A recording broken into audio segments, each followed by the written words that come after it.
don't have a second screen, so. Okay.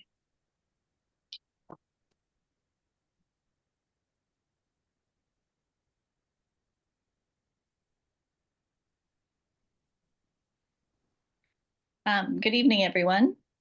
And I can't see who all is here.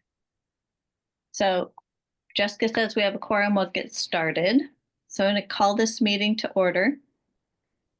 And are there any amendments to the agenda? If possible, I'd like to raise something that I'd like to add to this, if I may. Okay. This is an item of ongoing concern. I know I've spoken to Ivy about it numerous times, but it's more reflective of the idea of completion of a project. Once something's been approved, it's been started. Where is the follow through? Who is reporting to make sure that those projects are completed? Who is going to whatever part of town to determine this is satisfactorily completed, the job is done, and what is the total lead time of job completion? Once something is started, at what point is it completed, and how is that determined? Okay. This is in reference to something specific, but I do assume it's an overall larger issue that affects public safety as far as roads, sidewalks, and other things might be concerned. Okay. We can put that at the end of the agenda, can't we, Jessica? Just kind of before the public comments? Certainly. And so you'll need a motion to approve the agenda as amended with that amendment. Okay. Are there any other amendments to the agenda? Motion to approve the agenda as amended. Thank you, Dan. Yeah, I second. Okay. Thank you. Do we need to take a vote? Are we good? Take a vote, please. Okay.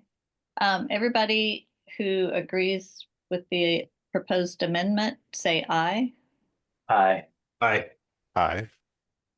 Anybody who is opposed, nay. Okay, we'll add that to the agenda. Thank you, Daniel, for bringing that up. Thank you. Are there any conflicts of interest for any of the agenda items? No. No. No.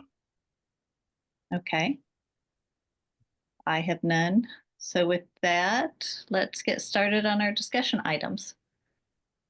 So our first item is an update on Safe Streets for All grant. Thank you, Madam Chair. My name is Laverne Peaks. I'm the Senior Grants Manager for the town. And I'll give you a brief update, and then if you have any questions afterwards, I'll be glad to answer. So this summer, we did a little outreach and engagement to inform our walk, bike, drive plan. So in the middle of July, we had several pop-up engagement events at the Town Center Mark Station, Farmers Market, along the Trolley Trail, Riverdale Park Station, Kenilworth Avenue, 54th and 57th Avenue bus stops. And then in late July, there was a Quinsada area community meeting. And so we gathered feedback from residents on corridors, intersections, trails, and really any concerns they had regarding safety. So the key things we heard was persistent speeding and aggressive driving across major corridors and residential streets, frequent stop sign non-compliance and unsafe U-turns that create conflict points, requests for solutions like radar speeds, feedback signs, stop sign installations, crosswalk restriping, and lighting upgrades. Overall, residents and non-residents really appreciate the trolley trail and the connectivity, and they asked for better signage, lighting, and maintenance on the trail. There was concern about pedestrian safety, particularly short crossing intervals, missing sidewalks, and dangerous intersections. Particularly what was called out for intersections was the Queensberry and Town Center intersection and Baltimore Avenue and Kenilworth Avenues. Residents, pedestrians and cyclists described the major corridors as death traps. So the takeaway from the feedback was, and it was pretty consistent, residents want safer crossings, more visible enforcement, and they want quick build safety improvements while also the larger capital projects advance. So they want immediate interventions. So the walk, bike, drive plan is underway, and we anticipate a draft by the end of this month that will circulate internally for feedback. We're using the resident feedback from our community engagement to shape our priorities, and we'll have a list of demonstration projects or candidate locations for demonstration projects. So the plan builds on community input and focuses on our 6 pillars, which are the 6 E's of transportation safety, and ours are equity, education, environmental enhancement, engineering, enforcement, and evaluation. That's it for me.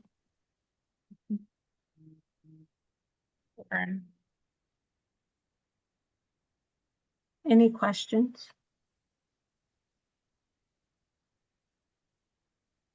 No. Thank you. That was Laverne, I was just going to ask a question. I appreciate the presentation. That was a really helpful overview, and I appreciate all the community outreach that you all have done to collect the feedback. I know some other communities that have done these action plans have done kind of a general survey that goes out to the public, and I'm not sure there's time for that, but I was curious if the safety mailbox or other avenues that the town's already receiving feedback were factored into the plan as well. I have not had access to that, but I'll check that. I'll get with Director Barnes, and but from what I hear, it's been pretty consistent across the board. But I'll see if there's anything else that we haven't really gathered in these meetings. That's helpful. And the only reason I'm suggesting is I know some of the other communities that did the action plans with the surveys, residents sometimes identified very specific locations that town staff or others might not have warned. And I'm guessing the folks you surveyed out in the community meetings may have raised some of those as well, but there might be a few other examples in there that might be helpful. Okay, I'll check on that. Thank you.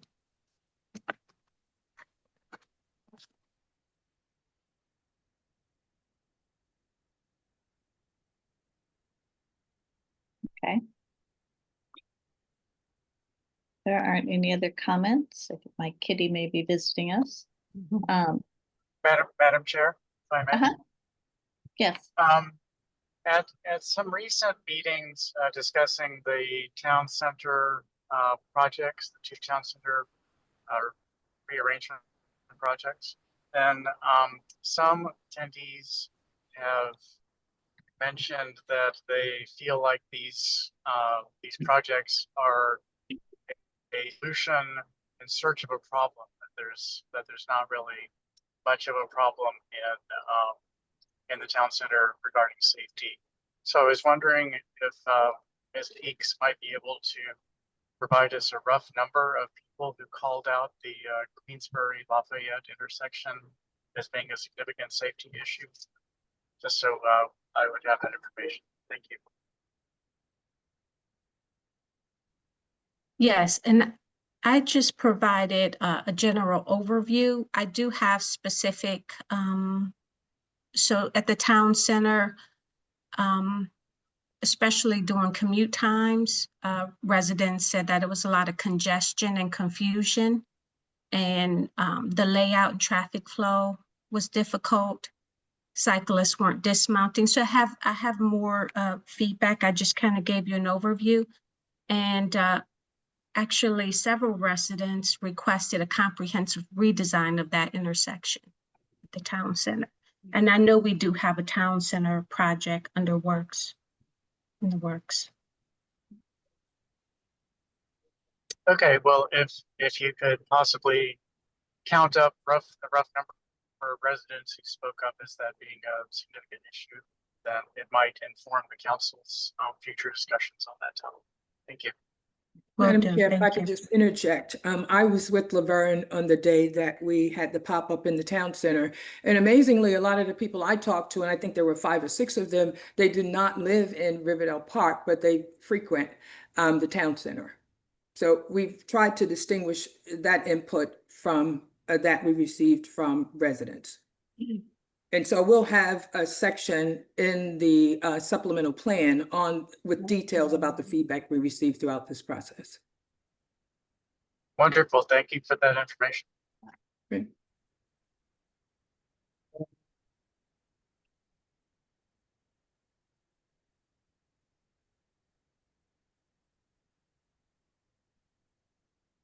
Talking it to myself. I know that we did have a map with all the crash data in that general area with some of the initial project information. If I remember right, there were no fatalities. A lot of them were hitting an object, single vehicle crashes, running off the road and hitting an object. So I don't know if we have speed studies in that area that could also support the need for some of the work we're doing. But If I may, so most of the sort of major injuries, and correct me if I'm wrong, Laverne, and deaths, and driving under the influence was on state highways. So 410, Kenilworth especially, and Baltimore Avenue to a lesser degree. We do have some pedestrian information on where pedestrians have been struck. And of course, we lost 2 children at Taylor and Riverdale Road. So we'll be focusing a lot of the demonstration projects on town streets and look forward to reaching out to state and talking about what we can do, is particularly to improve pedestrian safety along state roads. I know there is a pedestrian plan for Kenilworth. I'm not sure what that timeline is. I hope to find that out, when I reach out to my the state point of contact that I actually got from Dan.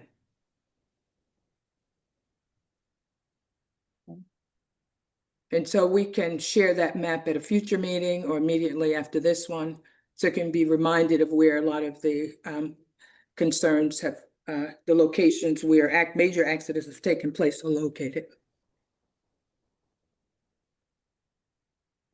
thank you. Next on the agenda. I apologize. I have my hand raised. Oh, Is you do. there Oh, I'm sorry. is there a process for asking questions, or is it just generally open? Raise your hand is fine, or speak out. Okay, this is Michael Herman, president of the Riverdale Park Business Association. I have a question. When the surveying was done, did they at all reach out to any of the businesses along any of the busy corridors to ask input on any concerns related to this, or is this just I'm just trying to figure out the methodology of who's, other than just showing up at places to get in public input. If I may answer, so primarily we wanted to pop up and catch people in transit. So what was their experience as they go to and from work? And so we got a lot of good feedback, and some was traffic related and some wasn't. I did have a Riverdale Park police officer with me. So, they see him and they also have other concerns about crime and safety. We were talking to businesses on another project, and we did ask about traffic concerns, but mostly their concerns were around safety and various individuals that hang around and crime and that sort of thing. So primarily, but we were on the larger corridors of Kenilworth and Kenilworth.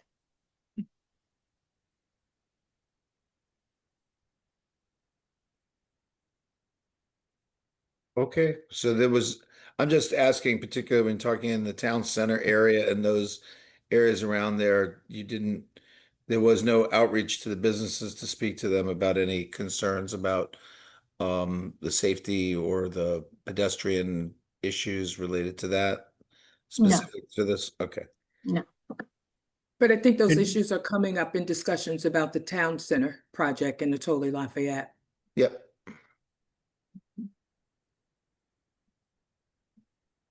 If I can ask a question of my staff, Madam Chair. Absolutely. I just want to make sure that we all understand. So the agenda item currently being discussed is the Safe Streets for All, and we have demonstration projects that we're working towards.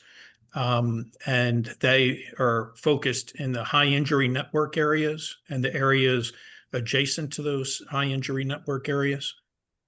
Yes. Okay. Thank you very much.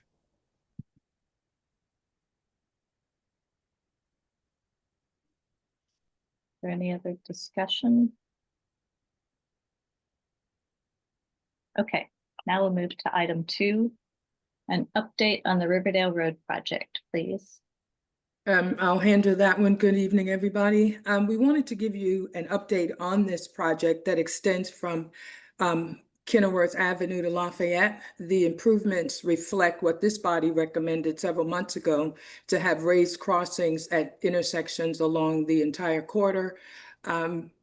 Jessica is pulling up a map, a simple map I did a couple of hours ago. Could you zoom in a little bit? That summarizes the elements that make up these improvements. I'll give you a minute to zoom in. So starting at 54th and Riverdale Road, well, actually, we have 2 locations along this corridor where we are recommending a raised intersection.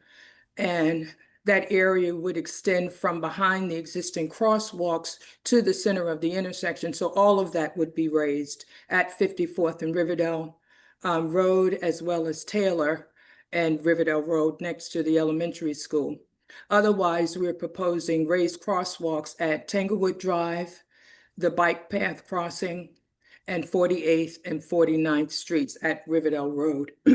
Any comments or questions on that? Those specific improvements? I don't know that we discussed specifically raised intersections at a previous committee meeting, but that's something we think we would be trying for the first time in town at those 2 locations.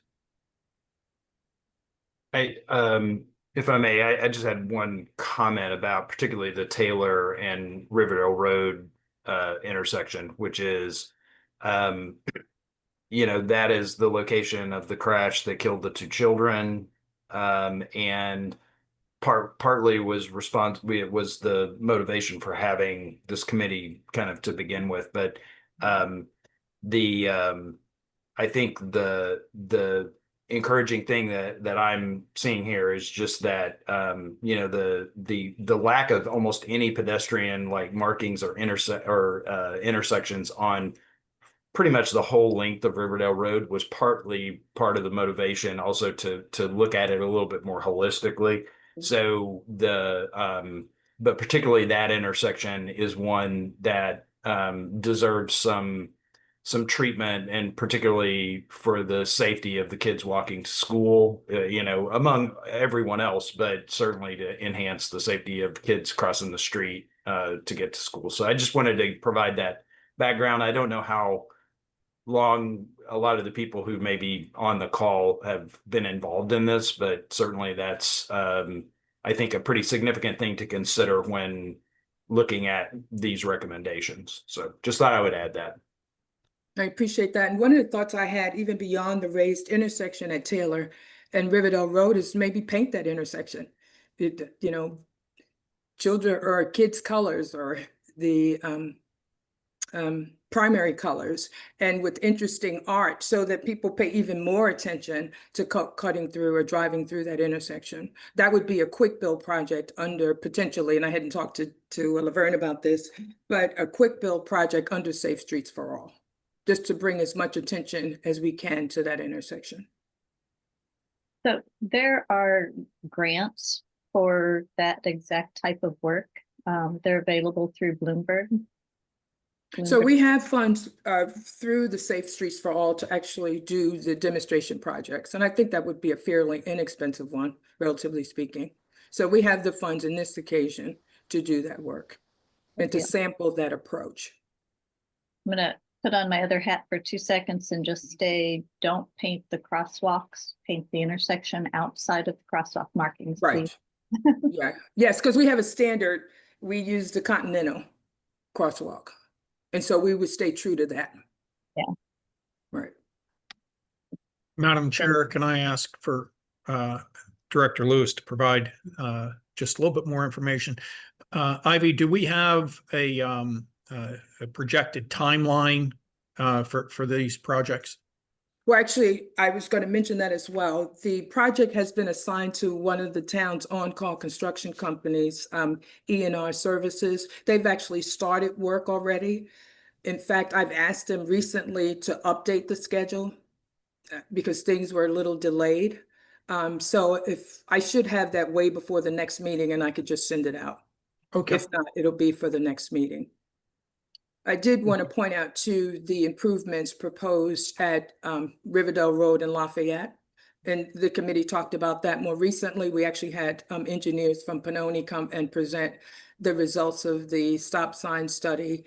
And then, you know, their assessment of other improvements that are needed at that intersection. And so we presented to the committee, and I believe you supported it, a stop sign southbound Lafayette at Riverdale Road, a new crosswalk, a refreshed crosswalk on Riverdale Road, and site triangle striping and a yellow curb adjacent to 250 Barbecue. So that's the full scope of improvements that are planned along this corridor at this time.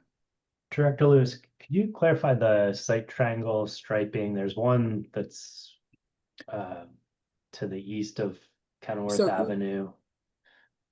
Just make sure my volume, I'm not hearing you too well. Let me just make sure my volume is not up. Sorry, go ahead. No, I'm sorry. It might be my headphones. Well, no, I was my just... volume was down. You're coming in loud and clear now.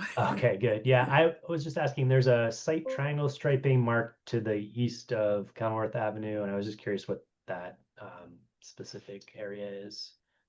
To the east of Like Kenilworth Avenue that's shown on this map?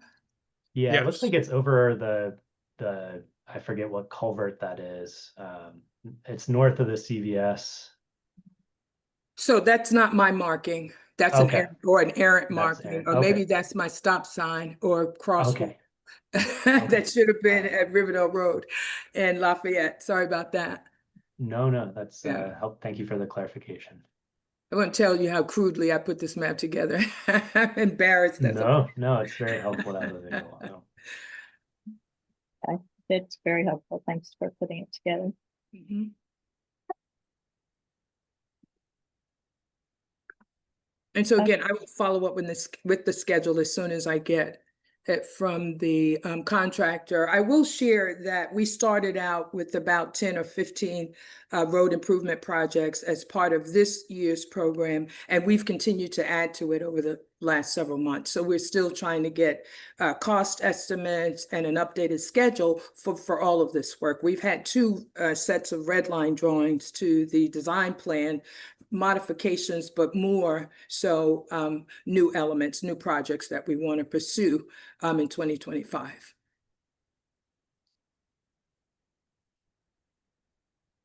So we have a lot going on this summer. And of course, that's a good thing. So, do you have a schedule of any kind? I mean, it's been given to them to work on, but do you have any idea on implementation? Well, then they've started now with several projects. That's why we need an update too. We know where they are currently. They finished some work on Queensberry. They're working on the sidewalk, the new sidewalk on 51st, beyond the Boys and Girls Club. And I'm not sure where they're going next. They may try to put in all of the crosswalks and curb ramps. And that's what we wanted. Now that they have the full scope of work, they need to provide a schedule. Okay. because we don't have one that reflects the full scope of work at this point in time.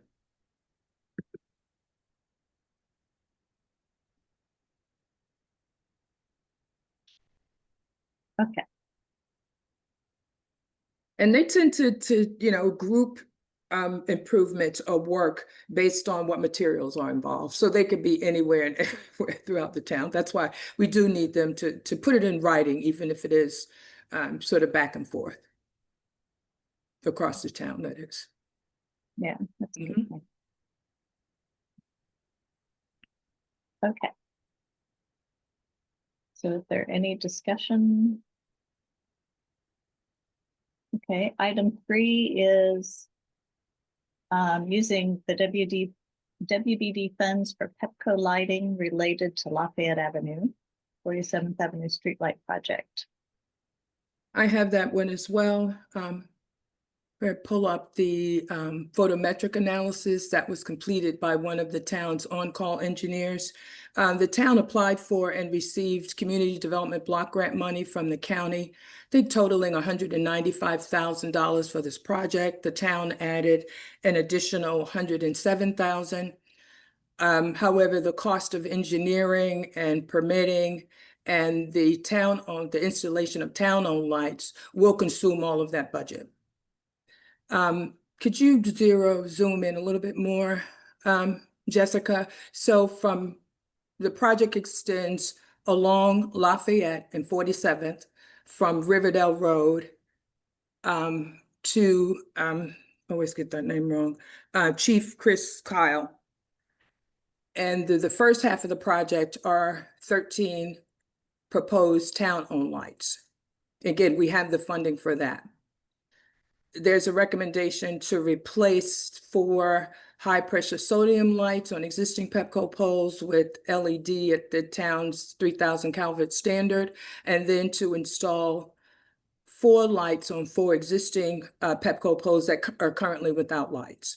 It is that portion of the project, the Pepco light projects, that we don't have the funding for. We do have a cost letter from Pepco for about $21,000. And so we're before the body tonight to ask if we could use $20,000 or $21,000 of the walk, bike, drive budget to cover the cost of this section of the project. Otherwise, we'll have to table it. In fact, we have with Pepco. They wanted us to sign the cost letter a couple of weeks ago, and we didn't have the funding, so we could not do that. They will hold or at least give us about 6 months to make a decision, but we'd rather have it done at the same time this other work is being done. And the pre-con meeting for that is scheduled for tomorrow. So we have a contractor to install the town-owned lights. We have most of the lights we need. And we're waiting on, I think we need 3 additional ones. So I've placed an order. Hopefully they come in on time. I'm told they would, but supply chain issues continue to be an issue. But again, we don't have the funding for installing the LED lights on existing Pepco poles. And we would like to have that done at roughly the same time the town street lights are being installed. And if I can just provide a little extra information. So the mayor and council have authorized us to move forward with the project except for the Pepco lights. So we're moving forward with that.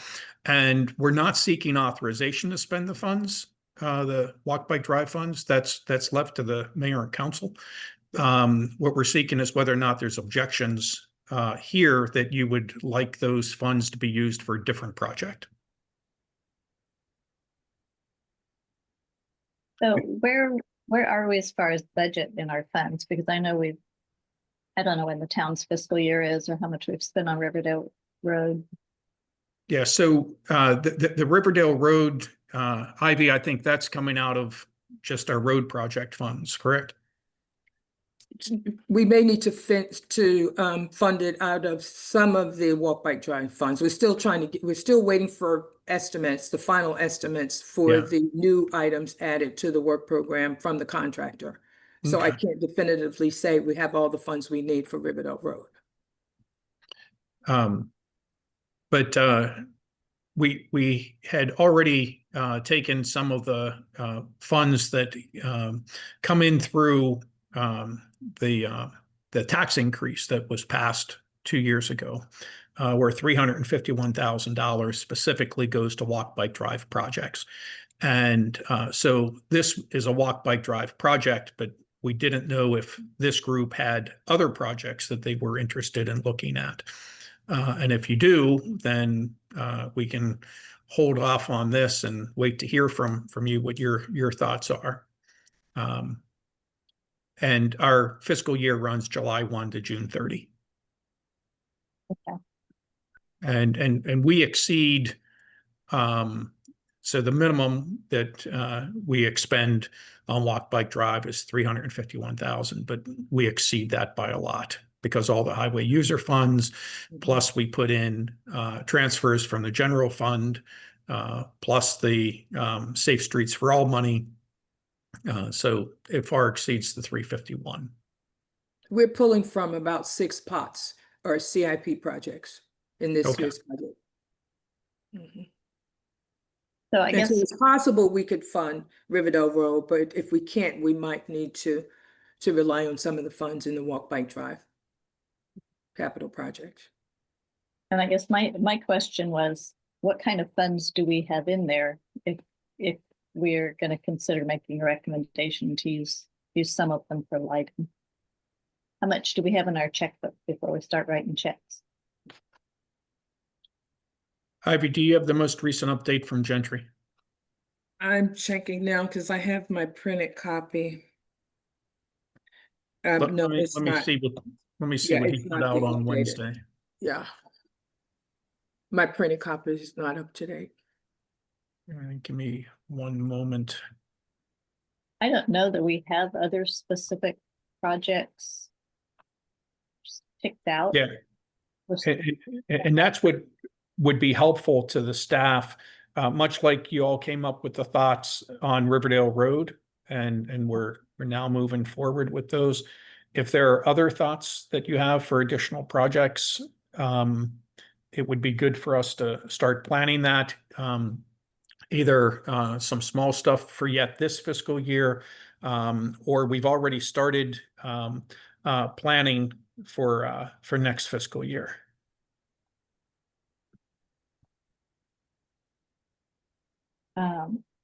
And I know that at one point, Mike Culp had worked on putting together kind of a list of some of our goals and things we wanted to do. I guess we need to probably revisit some of those things to see.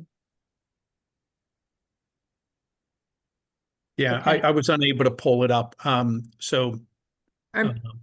I'll get with our finance team and we'll get back to you on that. Is there any discussion on making a recommendation? Hey, Melissa, I think we have a few folks with hands up. I'm not sure if you can see them or I'm not. sorry. I'm terrible That's with okay. hands. That's all right. I just wasn't sure if you were seeing them or not. So I think Daniel had his hand up before I did, and then Alan has his hand up as well. Okay. Yeah, I don't even say, okay. Daniel?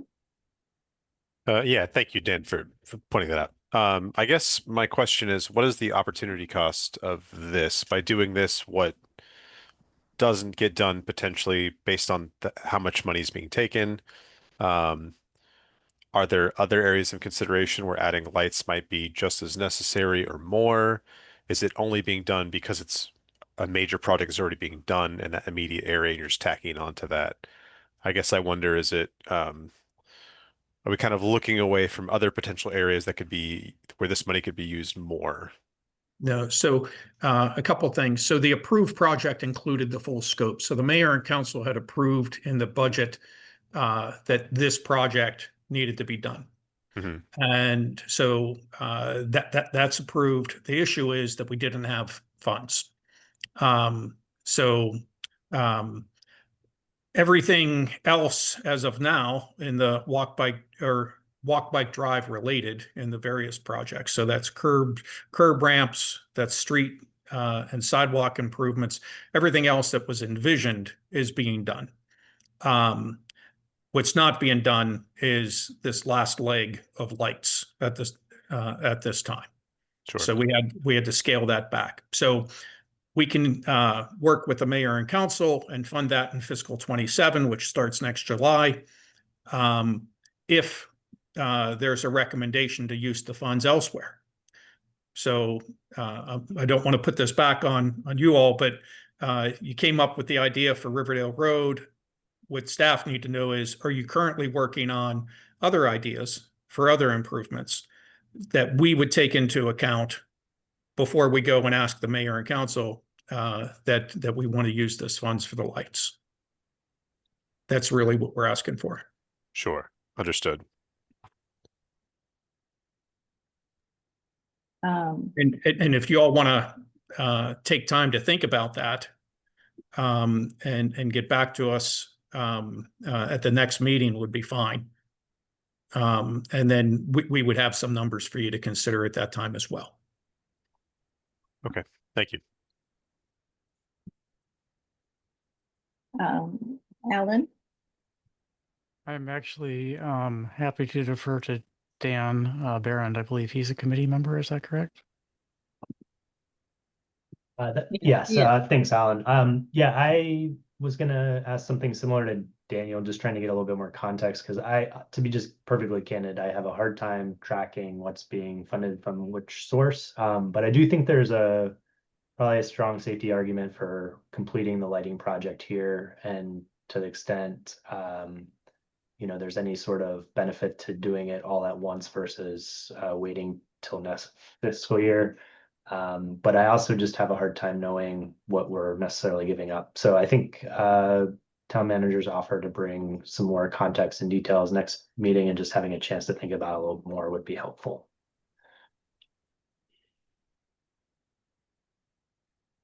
So if we wait, does that delay the project at all? If we were to wait until November to make the recommendation? You're on mute. It does. But we would have to go back to the mayor. Ivy, it's over 20,000, right? It's over 20,000. So we'd have to get it on the mayor and council agenda and that as well. But perhaps we can just time things where we're back in front of the mayor and council in November. And then Pepco's going to take whatever Pepco schedule is anyway. So But we're within that 6 months period. Sorry, John, to interrupt. We're within that 6 month period where they'll still consider doing the project this year. Otherwise, after 6 months, it's at the bottom of the pack. yeah. When does that 6 months end, Ivy? So I think we would start maybe February. Okay. Thank you for Because I had a clarifying. conversation late last week. Yeah, so by then, in fact, the streetlight project is scheduled to be completed at the end of the month, and that will only be the town's lights that are installed by then. Or by the end of the We year. meet the terms, yeah, by the end of the year. So we meet the terms of the CDBG grant, but then we haven't proceeded with the Pepco lights before then or by then.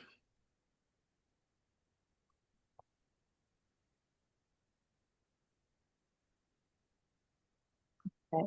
So I guess we're doing committee discussion first, Mike.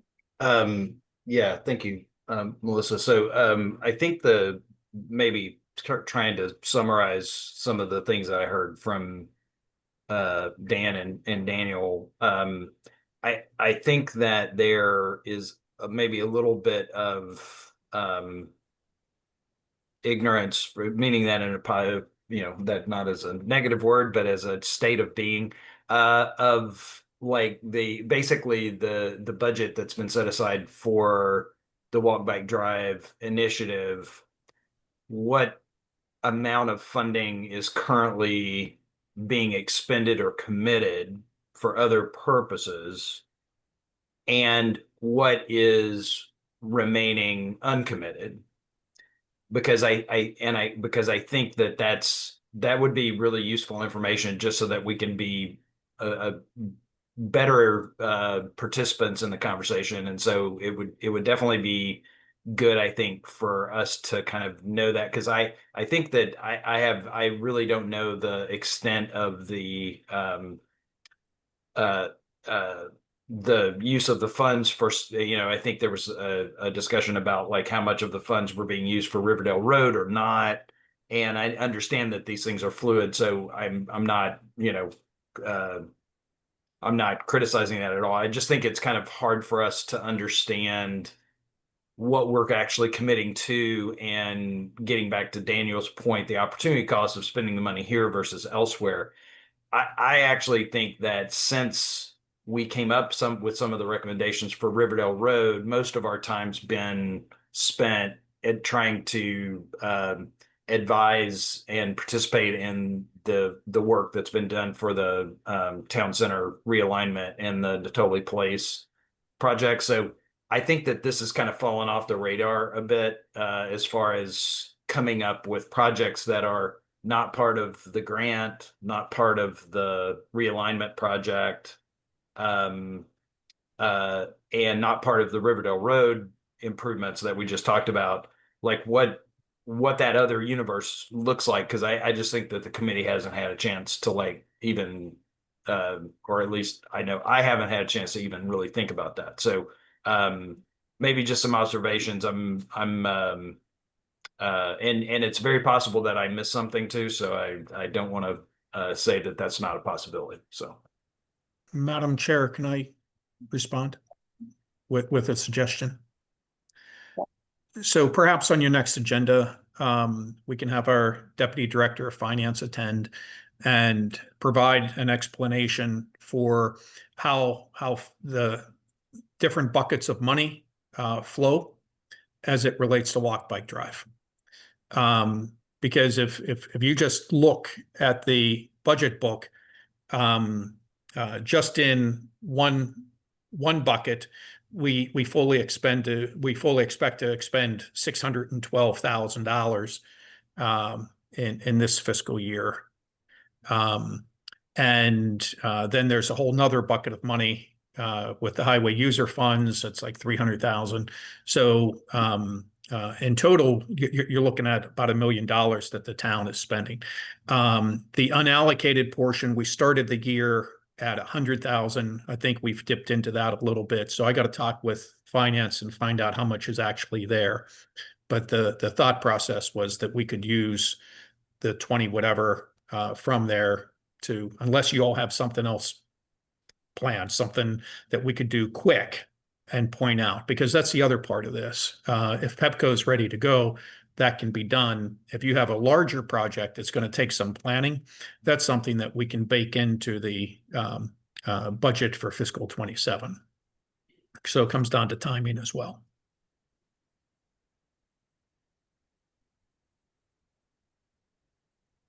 Alan, would you like to have your turn to speak now?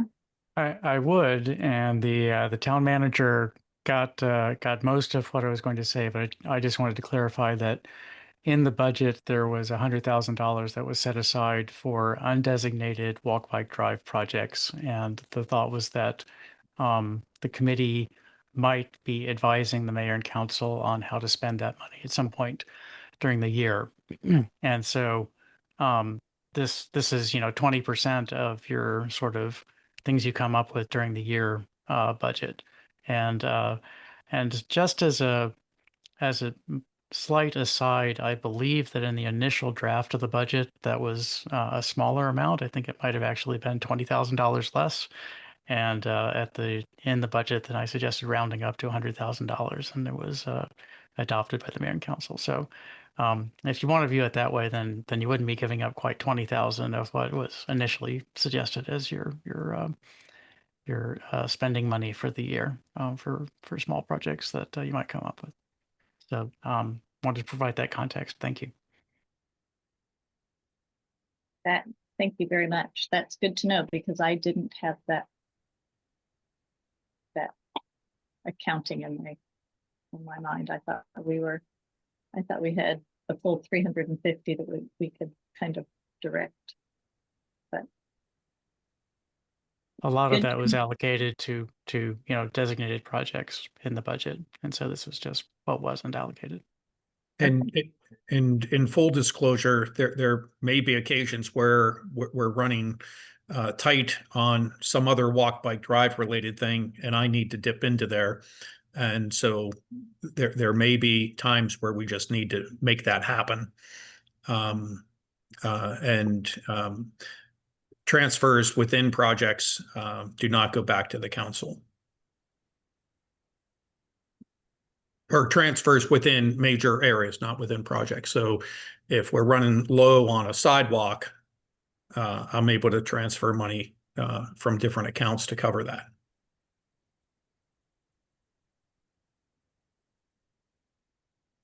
Okay, that's good to know. That kind of puts a different light on spending $20,000. 20,000 out of 100 is different than 20,000 out of 350. Yep. So,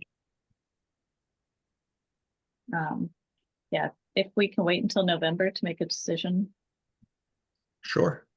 My thoughts, and of course the committee can also speak up.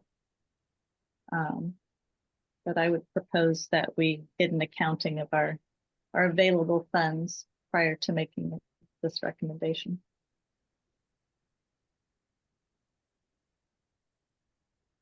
I would agree with that. I do think that it would also help us, kind of understand, just be more intelligent advisors.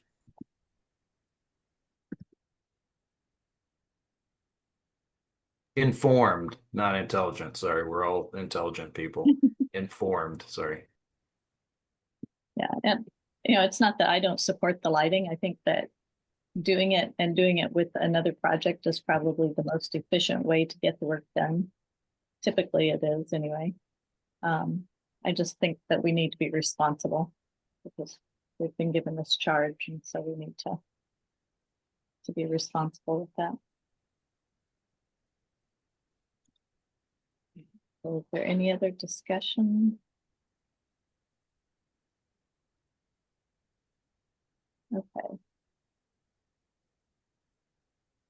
So now a fun one. How about an update on the stop sign automated enforcement? Chief Turner? Yes, good evening, everyone. Last Monday, the mayor and council made an introduction for the stop sign monitoring ordinance, amending chapter 64 to include automated stop sign enforcement. And again, on September 29th, there'll be a public hearing on the stop sign monitoring ordinance. I think it would be imperative, and hopefully this members of this body would be willing to attend the public hearing and in support of the stop sign monitoring program. I think it falls in line with our walk, bike, drive safety initiative, and obviously very important to the residents, as we see from the numerous complaints we get of people not stopping at our stop signs. And it's imperative that if we have this type of enforcement, we'll never be able to place a police officer at every intersection to do this type of enforcement to get our drivers to come to a complete stop and obey the traffic laws. After the public hearing, we're hoping for an adoption of the ordinance on the October 6th meeting. And then we'll move on to contract negotiations with Avio for a solar-powered automated stop sign enforcement system. Then after that will be a location determination, and then a submission for approval with Prince George's County. And the county process takes anywhere between 4 to 8 weeks for approval, and then moving on to implementation. So at the earliest, it would be after the first of the year, sometime in 2026. And that's where we are right now with our automated stop sign enforcement program. So the public hearing is October 6th. September 29th. If I said October 6th, I apologize. It's September 29th. I was just looking at what's up on the screen. Oh, Yeah, well, it says October 6th now. okay, Jessica, it was changed. Okay. Jessica, can you clarify? Yes, sorry, Chief. We made a adjustment to the schedule primarily because we'll be moving to hybrid meetings on September the 29th is the plan. So in order to make it just as easy as possible, October the 6th would be the public hearing. And we're going to do that, of course, at the top of the meeting. And then with the adoption being on the 27th. So again, it's related to the hybrid meeting setup. We had a slight delay in getting that implemented. That'll be September the 29th. So we bumped back all of the dates for the public hearing and the adoption. So like Chief said, it is definitely the end of the calendar year by the time we have adoption, and then the amount of time it takes before an ordinance actually becomes effective.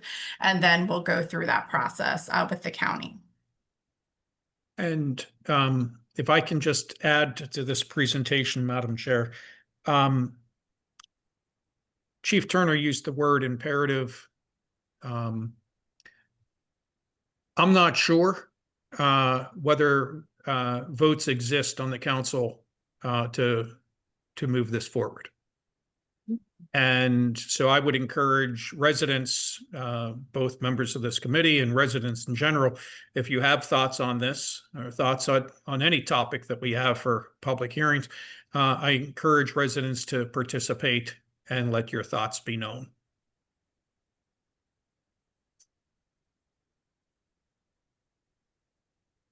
I apologize. I had the wrong dates on my legislative form. If there's any questions, I can take those as well.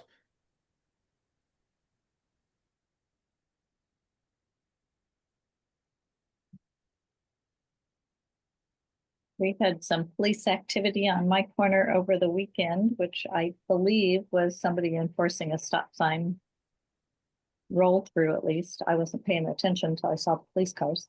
So thank you for that. Yes, ma'am. I had more of a procedural question. First, Chief Turner, I appreciate you all proceeding with this. I think, I think the legislation actually passed in large part because of the fatal crash in front of Riverdale Elementary School. And so it's good to see the town pursuing getting authorization to be able to install cameras. And I will mark my calendar for October 6th to show up for the hearing. One just question though is after the locations are determined, if there's seems like what you hear with other automated enforcement is after time, people start to comply at those locations. Is there an opportunity to move locations after the initial installment? Is that something that needs council action, or is that something, town staff can determine as needed? Sure, that's a great question. So when we submit our package with Prince George's County, we will include every intersection. Obviously, we won't initiate every intersection, but if we go to move, like let's say we gain compliance like we want, and we have another intersection where we know we're not having compliance, we will not have to go back before the council to move, or back before the county to move the location. Or I should say, we do not have to go back before the county to change locations. I don't believe we have to go before the council. But... We do not. Okay. Thank you for that clarification. And thank you again for moving this forward. Any other discussion? Yeah, Melissa, I just had maybe, and it may be premature to offer generalization, so I'll just ask my question. It surprises me maybe a little that there's not more maybe widespread support on the council for this particular type of initiative. I just feel like it's you don't need to walk around the town very much to see lots of infractions happening, and being a person who's almost gotten hit several times by cars that don't even brake at certain stop signs, I just think it's odd that this is not perceived as an issue, particularly because we don't have a lot of traffic lights. So almost all of our traffic, control is stop sign control in the town. So I don't know if there are any. Is this simply a privacy issue? What's the nature of the opposition, I guess, was my Is it seeing that we're just trying to create another cash cow?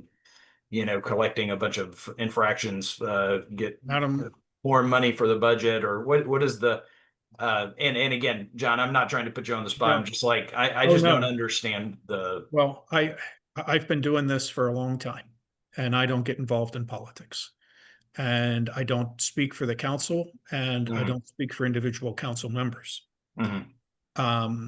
Part of my job, though, I do count votes Yeah. and to see whether or not initiatives will likely move forward. And all I'm doing is reporting to this body and to the community.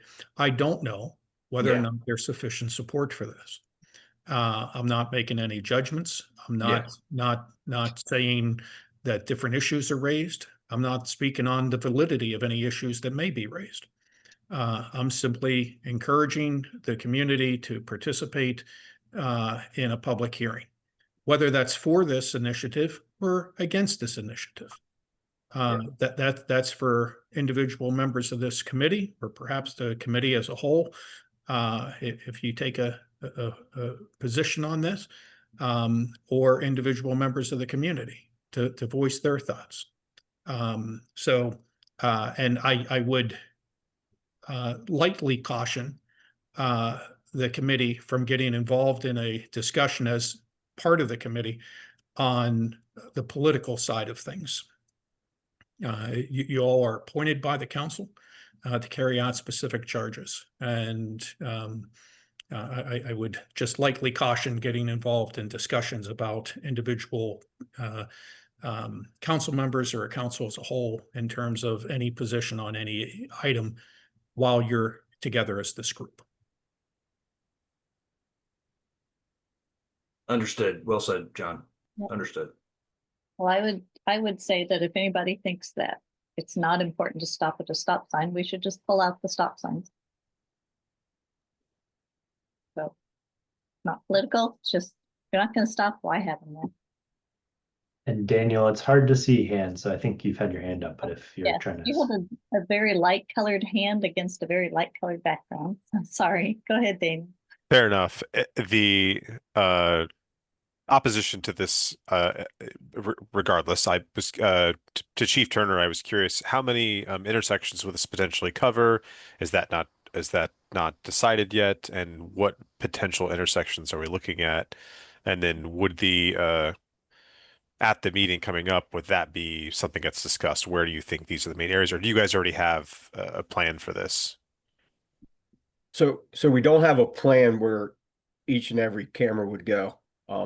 We did do a pilot study that I believe I presented the results to this body. Yes. Some of those same locations I think would be desired locations because of the violations that we saw.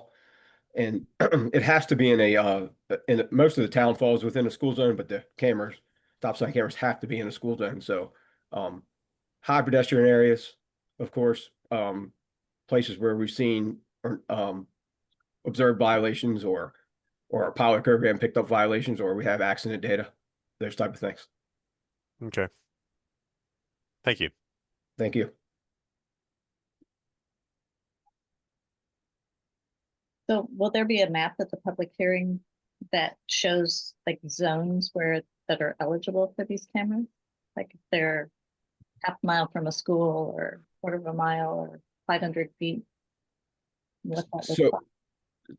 they have to fall within a half-mile zone of the school, and the town almost entirely, there's a small portion, I believe, at the south end of Taylor Road that doesn't fall inside the school zone. The rest of the town does. Thank you.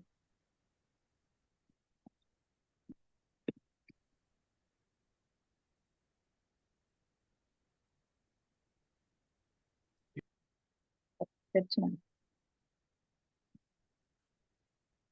Okay. Is there any more discussion?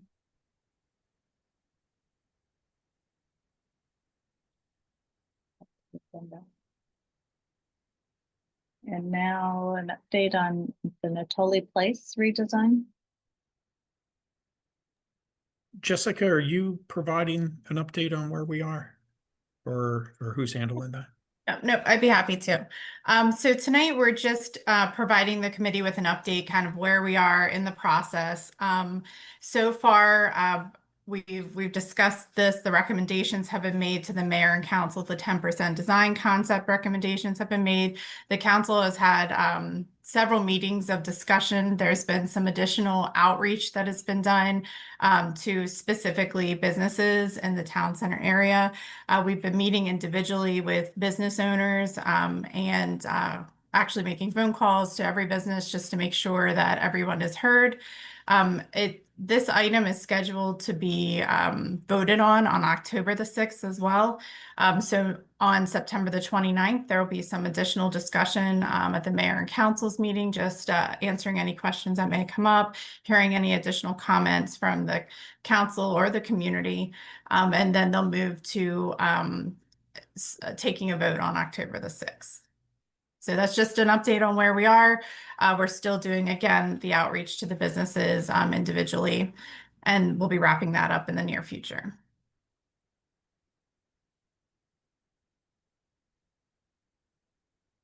The council meeting on the 29th, like meeting on the 29th, is that a in-person meeting or a Zoom meeting or?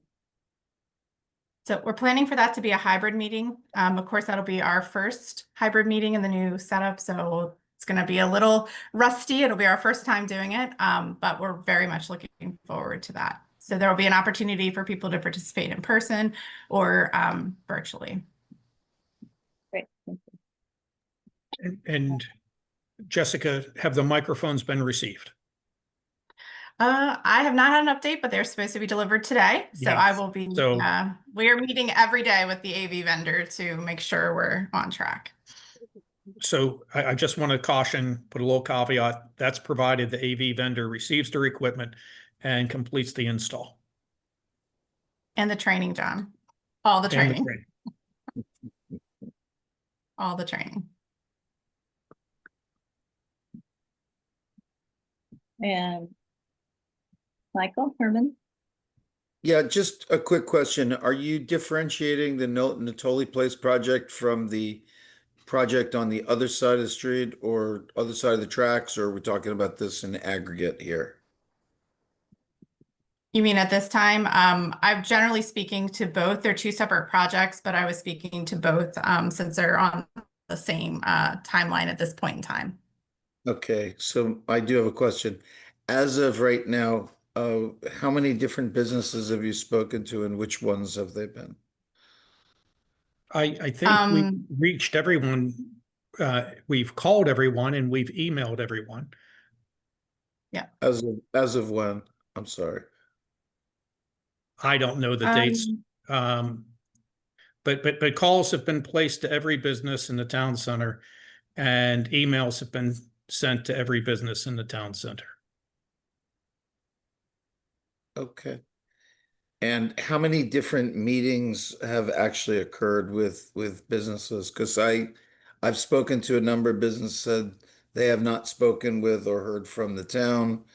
And I've personally talked to, I think, 9 or 10 different business owners. Three have taken us up on the invitation? So Yep, three responded. And the invitations still exist for the others, but every business has been called and every business has received an email to the email address that they provided to the town for their business license. So if they use a different email address, there's nothing I can do about that. Sure. Okay. And just out of curiosity, as it relates to this committee, as it relates to the various designs, did this, maybe there's a question for the chair. Has this committee opined on the design as a committee that they thought would be best for related to pedestrian or bike access? Or is it just that the town staff is just updating you on what's happening, or is the committee actually taking a position? So it has been presented to us several times and we've had the opportunity to provide comment. We've attended several meetings, some of the public meetings, and spoken to, the public members who attended. We saw the votes that they did kind of a sticker vote on the different designs, and there Right. was overwhelming support for a particular design that was very close to, I think, where we're at with the 10% plan. So we have had an opportunity to have some input. I do have a question because there is going to be a request for the revisiting of a particular proposal, kind of like what we'll call on the opposite side of the train tracks from Natoli, the version 2, but modified, where the bike path would be more straightened across from where it currently is to where it goes when it traverses the parking lot. From a bike safety standpoint, do you think it is better if the bike lane or the bike path would be more of a straightened line as opposed to an extended curve? Madam Chair, I'm sorry to interrupt, Mr. Herman. I just wanted to make sure that I understand what this committee has done before they respond to your question. It's my understanding that the last meeting, this committee took a vote and recommended to the mayor and council the design that is now been presented to the council. Is that correct, Madam Chair? Yeah. Yeah. Okay. So the committee has voted and made a recommendation to the council, and that recommendation is what the mayor and council has been presented to them. Okay. And my question to the to the committee is just, did you have input from individual businesses that were in the affected area before you took a position in support in terms of its impact on the business community in the affected area? I think several of us attended the public hearings and heard what the public had to say, and I know there were a lot of businesses that were in attendance. So personally, not speaking for everyone else on the committee, but personally, I paid attention. Melissa, I was just going to jump in and say that the committee's responsibility is not to balance all varying, kind of viewpoints on the project. We were just simply presented with with certain design recommendations from the contractor that was contracted with the town. That contractor, with the guidance of the staff, considered all viewpoints, and they were the ones that were doing the outreach to the businesses and have continued to do that. It sounds like from the town manager's statement before. So we just simply looked at it from the perspective of the various all of the various concerns that the contractor was trying to take into consideration in bringing a design forward. So I don't really think that any one consideration, design consideration, was guiding the process. Based on the engineering firm and what they brought forward, there were tons and tons of considerations, parking being one of them, attempting to follow good design standards for bike ped facilities and also for parking lots. And there were just a lot of different considerations. So it's hard to backtrack and think of all of the conversations about this project that we've had. But I mean, obviously, the committee's recommendations are only one input to the council. I mean, obviously, there's the expertise of the design contractor, the staff, and all of the input from the public and the businesses as well. So it's kind of hard to. I would definitely not say that we're in any way directing this project, because this project is much bigger than us. So we just provided input. I think my inquiry was more, I was just trying to find out what the information that was, sort of presented to the committee, because supposedly the committee has made a recommendation for a certain design. I assume the committee was asked to make a recommendation for a particular design. And what I'm also trying to find out, because there were other alternate proposals that were put forth by other people, and I guess you weren't made aware of any alternate proposals, correct? Other than the ones that were presented to you by the committee, by the firm that was hired by the town, right? The information we received in advance of the town council meeting was very similar to the presentation that was provided to town council. Got it. With the recommendations from the consultants and some context around the outreach and other information they provided. And then the only other thing I was going to add is we do have a dedicated member from the business committee, Jeffrey York, who sits on the committee as well to hopefully provide some insight from the business community as well. Got it. Thank you. Appreciate your comments.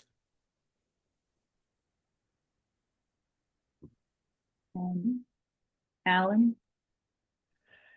Thank you. I'm not aware of the proposed different design that the honorable other former mayor in this meeting brought up. But I would guess, based on his description, that that could be a change that would fit within the 10% guidelines of the current that are under consideration by the council. Because if it's just a rerouting of the bike path within the general footprint of the paved area that's not for vehicles, then that would definitely be accommodated within changes that could occur well after the 10%. I believe the 10% design that's under consideration basically says this is where the streets are, and this is where non-streets are, and even the edges of that are a little bit fuzzy. It's just that the location of the intersection is the big decision to be made at this time.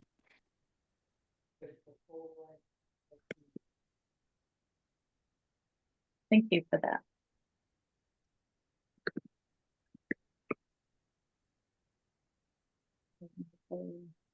Comment? Okay. Thank you, everyone. And we'll move on to our next discussion item, which is the town walk coming up this weekend. This is before we move on, I'm sorry to backtrack just a bit. In the handouts that we received, there was a second design or a second or a change. It looked like there was a change associated with the Natoli Place, and I'm sorry if I missed that, but I'm assuming that was a response to concerns that had been brought up about the elimination of, yes, that. Thank you.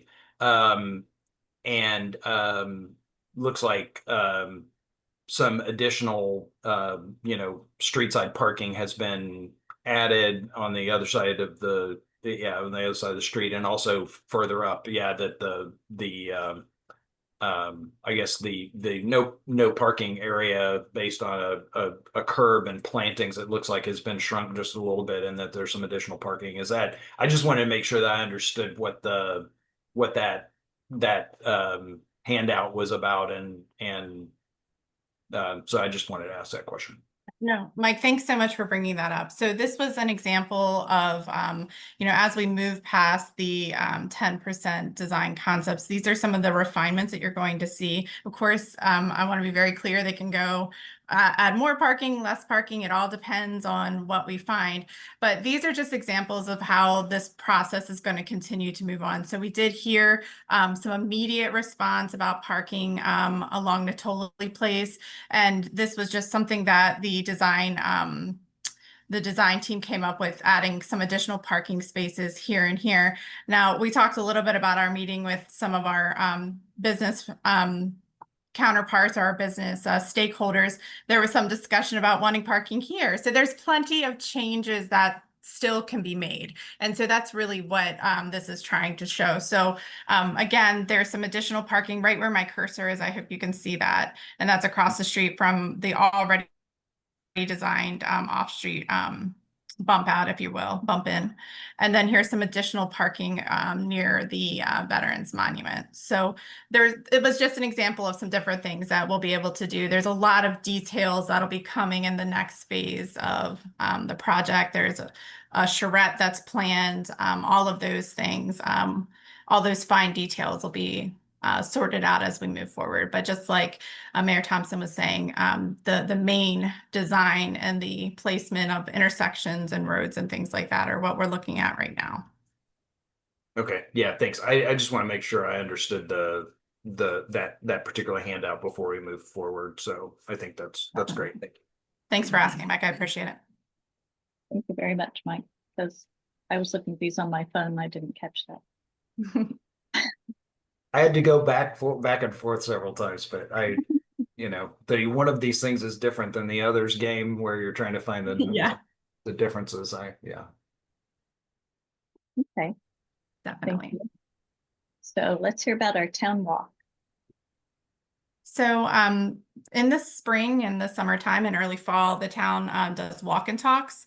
And these are an opportunity to meet with your neighbors, the elected officials, and town staff, just to be on the ground level, to see what's happening in the communities, to identify maybe potential issues or things that we need to follow back up on, to talk about projects and things that the town is working on in that area. And this is a really important walk. This is one that we do, a route that we take at least once a year. It starts at Riverdale Elementary School. It'll go down Riverdale Road and continue on to 54th, and we'll do a little turnaround. We'll go up to where the pocket part, the tot lot is, and we'll turn around and come back. It's an opportunity to talk with folks who are using our sidewalks and roadways and things like that. It's also a great opportunity to talk amongst yourselves about concerns you may have or things that you'd like the town to take a closer look at. We have shared this for the past several weeks on the town's communication platforms. We have shared this directly with Riverdale Elementary School. We also have a new council member in that area. We're hoping that she will join us on the walk as well. So it's a great opportunity. It's an important walk. It starts at 9:30 on Saturday. We're going to be on the Riverdale Road side of the school, and we'll get started promptly at 9:30. Does anyone have any questions? Nope. Look forward to it. Awesome. We look forward to seeing everybody there. It'll be great. We've been on a couple of these. They're kind of fun. Yeah, I think so. Okay. So let's talk about Daniel's amendment.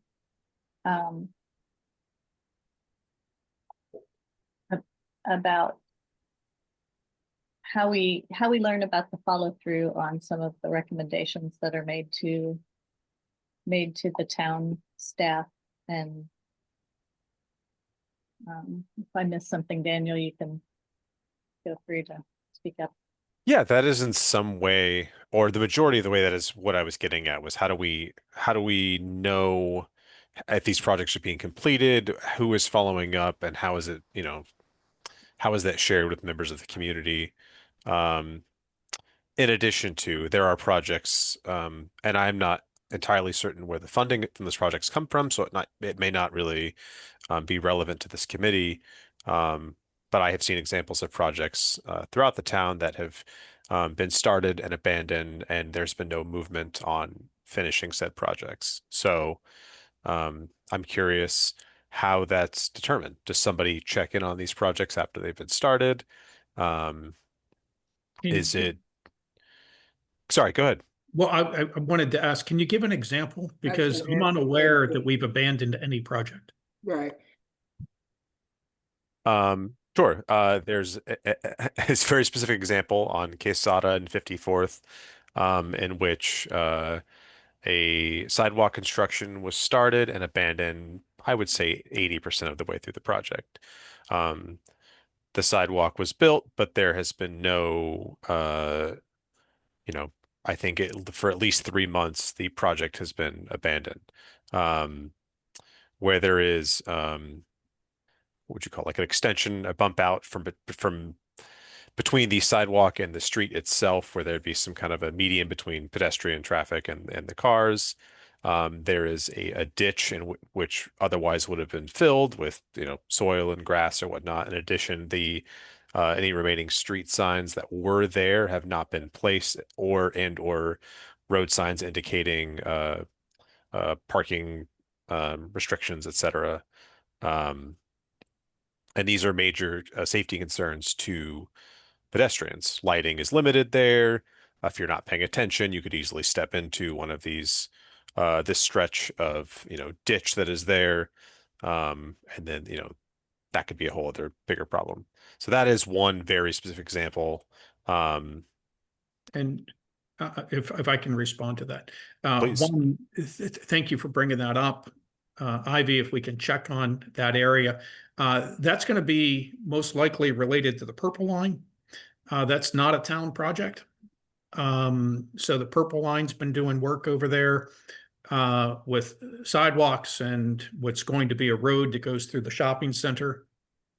And we've had numerous problems with the Purple Line and follow-up because they also have inlets blocked over there and it causes flooding. But we certainly will follow up with the state and see if we can have the immediate safety issues taken care of and get some sort of a calendar schedule for them completing their project. But that's not a town project. And if I can add to that, Daniel, I did get an email from your wife today and intend to follow up suggesting a walkthrough with her, you, and the other residents who attended the Safe Streets for All meeting so I can see what you see. I ride through on occasion in response to specific issues, but it sounds like I need to walk it. But I have forwarded to the Purple Line staff some of the more recent complaints and added the county's liaison to the project in the emails because he has more time with them than I have. And lately, they've been less responsive, I have to admit. A couple of years ago, we put forth an issue like the stop signs and all of that, and it was done within a reasonable time. We're not even getting responses anymore. Sure. And so, again, I'll go ahead and send that email for a walkthrough. I don't know if it's possible this week. I'm out the next, so it would have to be the one after that. So again, I can see what you're experiencing. If I may, I'm a bit confused as to why this would have anything to do with the Purple Line construction. This falls within the neighborhood. It's removed from, it's quite a ways away from Kenilworth as far as I'm concerned as somebody who lives there. So I don't quite see how that isn't the jurisdiction of the town itself. Well, actually, most of what, the blocked inlets, the blocked intersections are all Purple Line. We've had a hard time sort of keeping up with cleaning up after them in terms of street sweeping and litter patrol and those kinds of things, but they've had a major impact on that neighborhood as a part of the Purple Line construction, definitely. Sure, yeah, of course. Right. So again, to come in on top of that is somewhat problematic. And because they have responsibilities for paving at least Casada to the curve or beyond the curve of 54th. And I actually thought they've done that. But then, of course, I see potholes more recently in the work that they've done. And maybe they did some preliminary paving because the road conditions were so bad. But they have, as a part of the scope of work, to resurface Casada and 54th. Not the full length of 54th from Casada to Quintana, but at least maybe a little beyond the curve. Can we pull up a map, Jessica? Can you pull up Casada? And Daniel, we can see where you're talking about, but the town, Ivy, correct me if I'm misstating this, we haven't started any project on sidewalks, what you're talking about. We haven't, and I think I mentioned, Daniel, when we met on Safe Streets for All, that we have gone out after congressional earmarks, after state bond money, and more recently in this year, Prince George's County Community Development Block Grant funds, and we've not been successful with any of that because we've calculated where we're talking about street lights and sidewalks, but we've not gotten any support for our requests. Because Sure. we expect that it's going to be at least $500,000 or $600,000, and that's the amount that we've gone after, I believe, in each occasion. If Laverne is here, she can chime in because she actually prepared those requests. But again, we haven't been successful. Daniel, If are we you can- talking about this area here where my Yeah. cursor is? Okay. Yes. Yep. So we're all talking about the same area right in here. Yes. And you Yeah. So see, roughly Yeah. 5 months ago, a sidewalk demolition and rebuild project was started and then abandoned, midway through that project and has not been completed. And the roads, I'm not here to complain about a problem. I thought that maybe that falls under the jurisdiction of the town and definitely falls in the purview of safety concerns for pedestrians. Absolutely. And Yep. I just want to make sure 100%. I'm understanding so we can respond appropriately. Jessica, can you zoom in, please? Yep. Those of us more experienced people have a hard time seeing. I don't like to say that. We do tease occasionally. We do tease him I occasionally. actually took do you some. want me I to- actually went to drop my car off there and took some photos when I was walking by. Is it helpful if I send you a link, Jessica, with some photos? Sure. Yeah, please do. That would be great. And but yeah, I believe that that's still going to be the purple line acting back in there, and Mayor Thompson has his hand up as well. But I can say the project wasn't ours, but we'll look into it and we'll find out what's going on and act to make it safe. But that doesn't answer your overall question though of reporting back. Oh yeah, that's all new concrete and that's going to be purple line. Yeah. Mhm. I need a new point of contact there because the ones we've been reaching out to over the last year or so are not being responsive. Yes. I think this had just been started the last walk and talk we had in that area. So I hadn't seen it extend down this way so quickly. Yeah. Daniel, we're on it. We will definitely follow up. Much appreciated. Thank you. Now, you may have noticed that some of the flex posts and wheel stops on Rivertech Court closer to River Road were completely decimated. And I've been trying to get them to replace that because their workers were literally working on top of that when I observed it. And I've reached out multiple times. I'm not sure what the problem is with getting a response.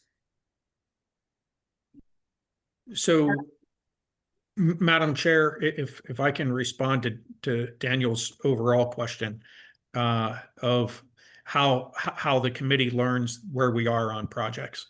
And so we report updates to the mayor and council on the regular.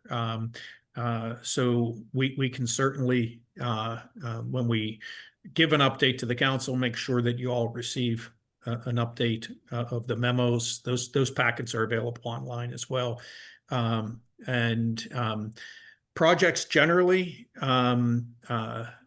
take too long in Prince George's County in terms of the permitting and that. It's really a concern overall, not just for safety, but for economic development.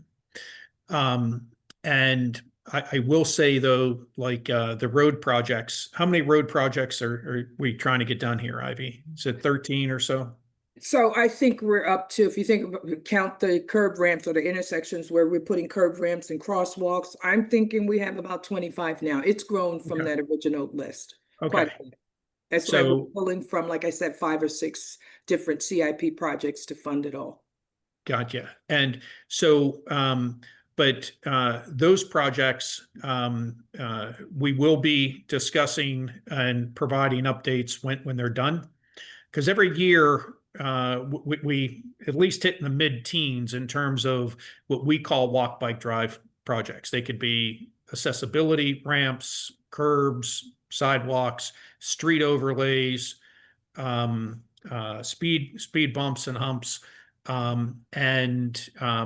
probably where they're summarized best is in the state of the town, and that's every March, where we say this is what we've done in the last year. We have completed, I think, every walk, bike, drive project that we've set out to complete, as it relates to sidewalks and that sort of thing, within a year. The bigger projects tend to be the parking lot that's been languishing on Queensberry and Taylor, Adam and Emily Plummer Park, where we just finally got the permit and we're seeing some movement there. So it's more the parks, the buildings, those things are really taking far too long. But walk, bike, drive related stuff, lighting, we're typically completing within a year, sometimes maybe 15 months. And we do have to watch the clock on the money, because we pull in federal dollars for some of these things, and there's a clock on those. Great. Thank you for clarifying. I appreciate that. We'll work on the purple line. I appreciate Daniel raising this and the clarification as well. Just one quick suggestion is, I think it would benefit the town to potentially kind of announce some of these projects on social media or other ways, just to let folks know. I heard a bunch of neighbors really upset when the sidewalk project got started by the dog park on 51st, but I think they just didn't know what was happening. And then I walked by this weekend and it was great to see they had very quickly added a sidewalk where there wasn't one. So I think you all are doing a lot of hard work. So just keeping people in the loop, especially folks who may not be attending those meetings. So we can certainly sing your praises more, but I imagine you hear complaints as well. But I think that seemed like a great project. And compared to the one Daniel raised, like they seem like they're backfilling, they're doing the stuff and it looks nice. So it is sometimes hard to know what's going on. So I know Jessica gave her a list that she posted, and again, once I have the additional information I need on the additions, we could add to that list. We're also doing signage too, but not in every place where we're, especially at this year's road projects, because we have so many, but we are starting to do signs as well, where we're making significant changes so that folks are informed.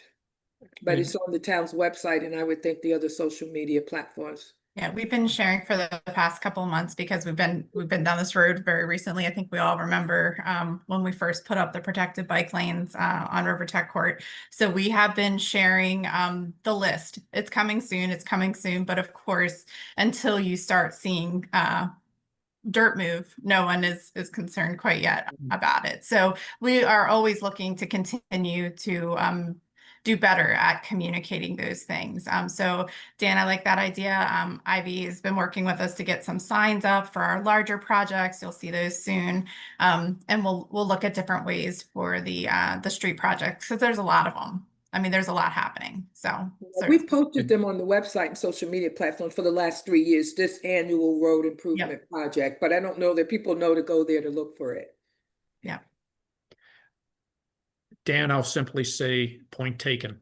I agree. and we'll work to do better.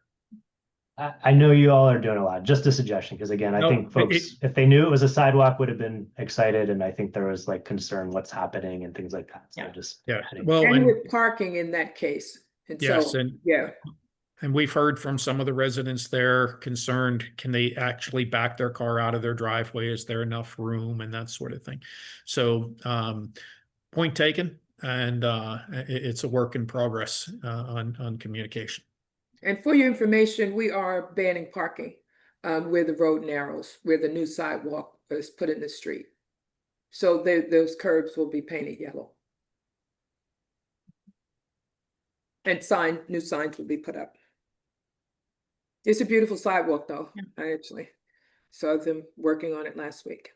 And a 5-foot wide sidewalk. Anybody put a level on it to see if it's actually accessible? Well, the engineers should have designed it to be. It doesn't matter what's on paper. It only matters when the concrete gets hard. Yeah, I'll remind them of that. Thank you for that comment. And do we have any any, say, sidewalks that are being installed by the Purple Line group, those are going to become city sidewalks. Do we make sure that they are built correctly before we cut them loose?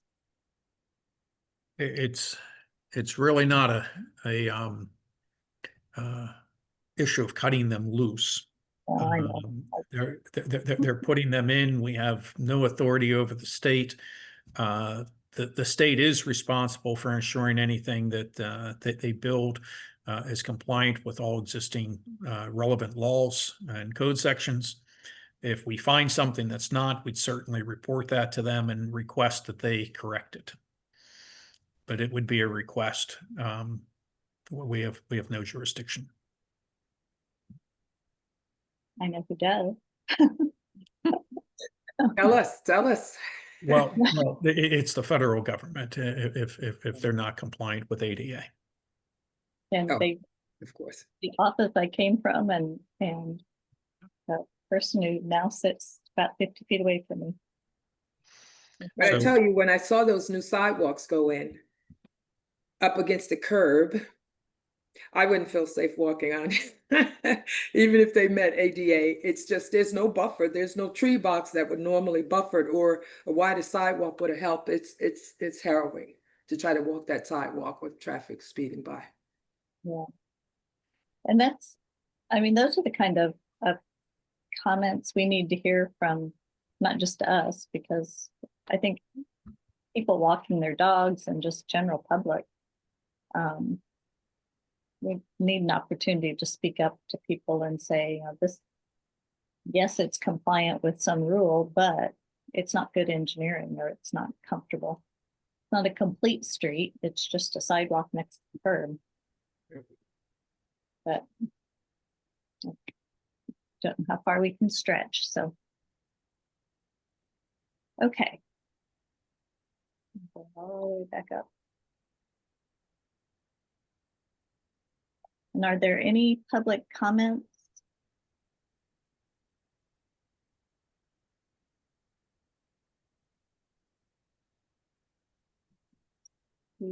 Hands. So our next meeting is Monday, November 10th at 7 p.m. Will that be a hybrid meeting, an in-person meeting? Do you know at this time? I don't know at this time. A lot of the committees are staying virtual just because it's easier for the members to join. So I think it would really be something you want to discuss, you know, amongst yourselves. I know, Melissa, you've been interested in holding some in-person meetings, but we have found that especially for our volunteers, it's much easier to join virtually. And So it's easier for staff too. The evening meetings, it's easier for staff who may have started at 6 in the morning, the same as you start your jobs at 6 in the morning, and try to then have some sort of life and then jump back into evening meetings. And But a hybrid meeting would allow everyone to join virtually who wanted to, but have in person for those who wanted to as well. but that would probably mean town staff has to be there in person. So I respect town staff's time, absolutely.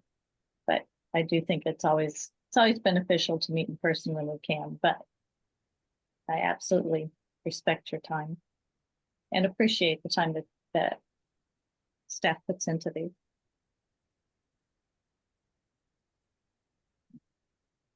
If I Alan? might speak, the committee could consider having regular scheduled in-person meetings if you believe that they would add. So maybe once a quarter or once every 4 months or something like that. Just say we're going to have this month, we're going to meet in person in order to have better interactions. Just a consideration. I like that idea. So maybe town staff could figure out how they can make that reasonable and convenient for themselves. And taking into consideration our likely topics at the time. Sounds great. Okay. So I think that is all we have.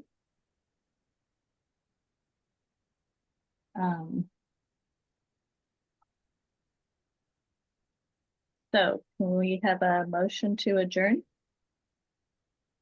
Motion to adjourn. Second.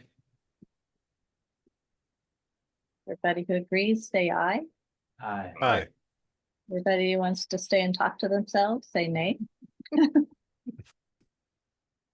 Okay, thank you. Thank you everyone for your time. Take care, y'all. Have a Thank good you very day. much. Good Thank night, you. everybody. Have a good night. Good Good night. night.